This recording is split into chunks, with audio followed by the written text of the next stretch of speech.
asalaamaaleykum daleen ak jàmm ci Xarala Academy. TikTok nekk application boo xamante ni moom mooy bi gën a siiw ci partager ay vidéo yu gàtt. application boobu nag fi mu toll nii dafa am ay jafe-jafe ak ay gàllankoor yu bëri ndax yenn réew yi dañoo tere TikTok foofu.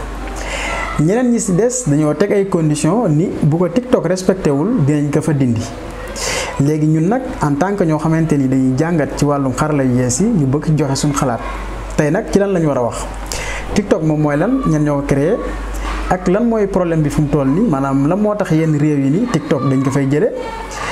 ak tamit bu nekkee da nga doon jëfandikoo TikTok ngir di liggéey naka nga mën a def ba wéyal sa liggéey boobu te doo am benn jafe-jafe.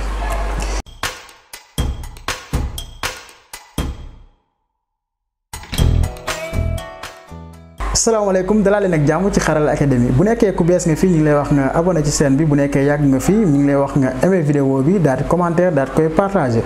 loolu dina tax ñu gën a créer ay vidéo di gën a tamit def ay formation ngir jariñ leen ngir partagé ak yéen bu nekkee am nga question wala lenn loo bëgg ñu leeral la ci def ko ci commentaire yi dinañ ci ñëw ci lu yàggul dara bu neexee yàlla. comme niñ ko xamee TikTok dafa nekk benn application boo xamante ni bu siiw la dalay may nga mën a partager ay vidéo yoo xam yu gàtt la yenn saa yi vidéo yu reelu waaye yenn saa yi itam vidéo yoo xamante ni yu tegginuwul la. léegi TikTok ñan ñoo ko créé TikTok chinois yi ñoom ñoo ko créé benn entreprise bu naan ByteDance ci at mu naan 2016 maanaam yàggul. TikTok bu ñu seetloo bokk na ci application bi ndaw ñi gën a jëfandikoo même sax fële sa Amérique. lu tax parce que dafa yomb te dafa neex voilà léegi nag tey dafa am yenn pays yu bëri yoo xamante ni dañ ne TikTok dañ koy dindi seen réew maanaam dañ ko fay supprimer léegi lan moo indi problème boobu léegi réew yooyu yan lañ Amérique bokk na ci Inde Hong Kong ak yeneen réew yu bëri ci àdduna bi malheureusement gisuma ci benn réewu Afrique mu nekk benn laaj boo xamante ni dañ koy posé lan moo tax réew mu Afrique yi seen yoon nekkul ci question ou application yi léegi la moo tax réew yooyu ñu ni léegi TikTok dañ ko fay dindi bu njëkk bi moom mooy dañ naan TikTok day liggéey ak état chinois maanaam TikTok day jël données utilisateurs yi données américains yi données sénégalais yi données africains yi di ko jox état bu Chine te loolu dafa nekk lu am solo imagine Chine mu xam américains yi ndaw ñi lan lañ gën a bëgg yan xeetu oto lañ gën a bëgg yan xeetu jollasu lañ gën a bëgg mooy téléphone léegi ñoom dañuy defar téléphone yooyu yónnee leen ko bu ko defee ndaw ñi dañ koy jënd loolu dafa nekk loo xamante ni lu stratégique la beneen bi stop mu nekk loo xamante ni itam ndaw ñëpp ak tamit mag ñi war nañ ci bàyyi xel di surveiller bu baax xale yi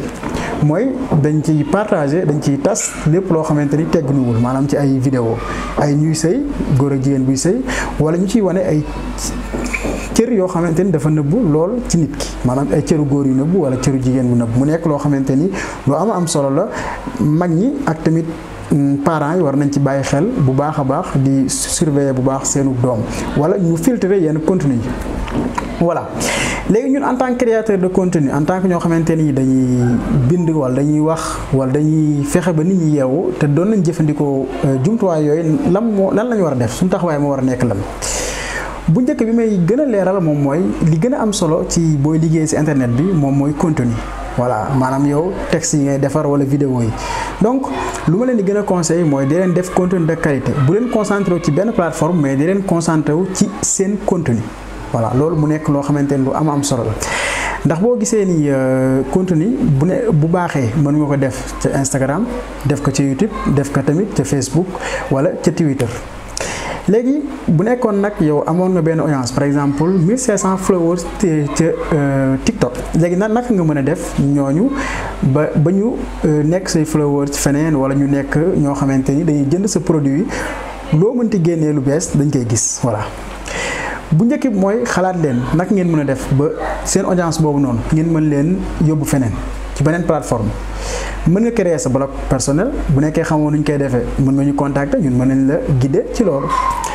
beneen bi stop mën nga créer tamit ci beneen plateforme compte moo xam YouTube la wala am na yeneen plateforme yoo xam ne dañ fay tasaare ay vidéo nga créer foofu compte bu ko defee TikTok bu xëyee sax tëj yow nit ñooñu doon la topp sa TikTok danañ la mën a topp ci sa page Facebook wala ci sa blog personnel. bu nekkee ñu ko xamul aussi création de contenu partage dafa nekk loo xam ne day fay bu baax a baax.